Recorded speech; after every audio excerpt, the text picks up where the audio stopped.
Hey, salut à tous, c'est Triturus. Alors dans ma vidéo de présentation de colonie, je vous avais parlé d'une gin Componotus truncatus que je tentais de faire fonder.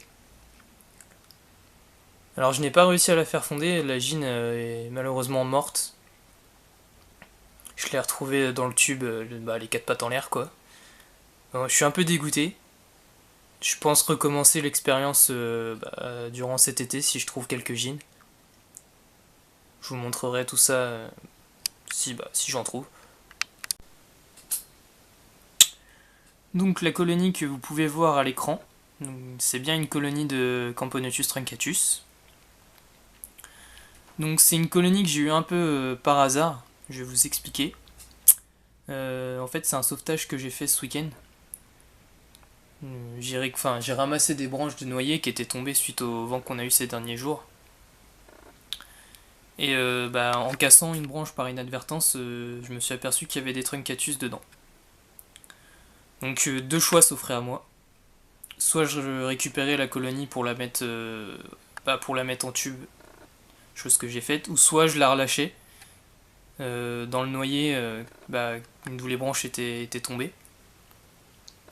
Alors j'ai préféré la récolter d'une part parce que en ce moment les températures sont pas très très hautes, donc la colonie était en repos hivernal encore.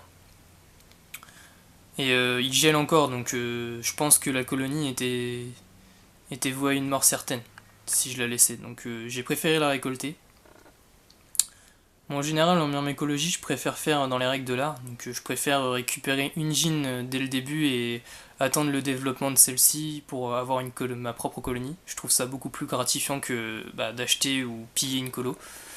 Mais bon, ça me faisait un petit peu mal de les laisser comme ça à leur destin.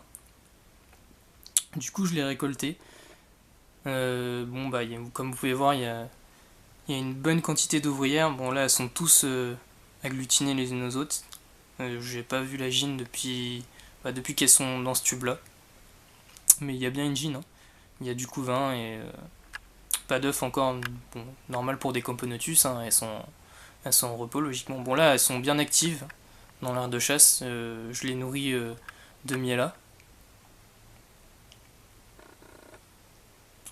Je sais pas encore si je vais garder la colonie en fait. Je pense peut-être la relâcher dans le noyer dès que les beaux jours arrivent.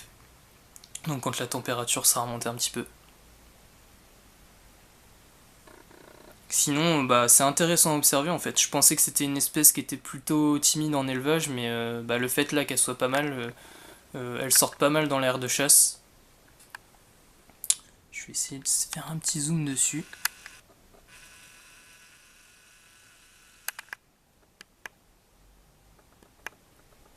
Non, il veut pas. Alors j'ai fait des tests juste avant pour faire des zooms, ça marchait, et là il veut pas. Ouais, c'est dommage. Ah si. Bon, on voit pas très bien, j'ai pas trop de lumière. Mais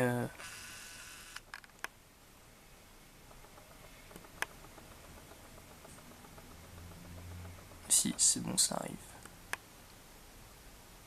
Donc, vous pouvez voir qu'il y a une belle quantité d'ouvrières. Hein. Elles sont tous agglutinées là les unes sur les autres. Hop, je vais revenir. Alors du coup, elles ont pris l'aire de chasse de mes Formica selici. Donc les Formica selici sont passées dans une aire de chasse plus petite. En fait, j'ai préféré mettre cette aire de chasse là pour elles. Mais je vais refaire une aire de chasse si je les garde. Enfin, je sais pas encore si je les garde. Hein. Honnêtement, je préférais les relâcher. Donc le tube, tube comme la gine que je tentais de faire fonder. Voilà, donc avec morceau de liège, ça leur va bien. L'entrée du tube en fait a juste un tout petit trou, histoire que elle fasse comme dans la nature, donc c'est-à-dire que les fourmis, les majors se mettent à l'entrée et bouchent avec leur tête. Et là j'ai pu l'observer, elles le font déjà.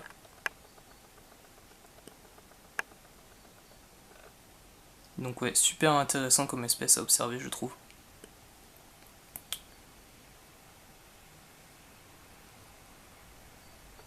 Elles sont nourries au pseudomiella, donc mélange de miel, d'eau et de confiture de cerise et de sirop d'érable.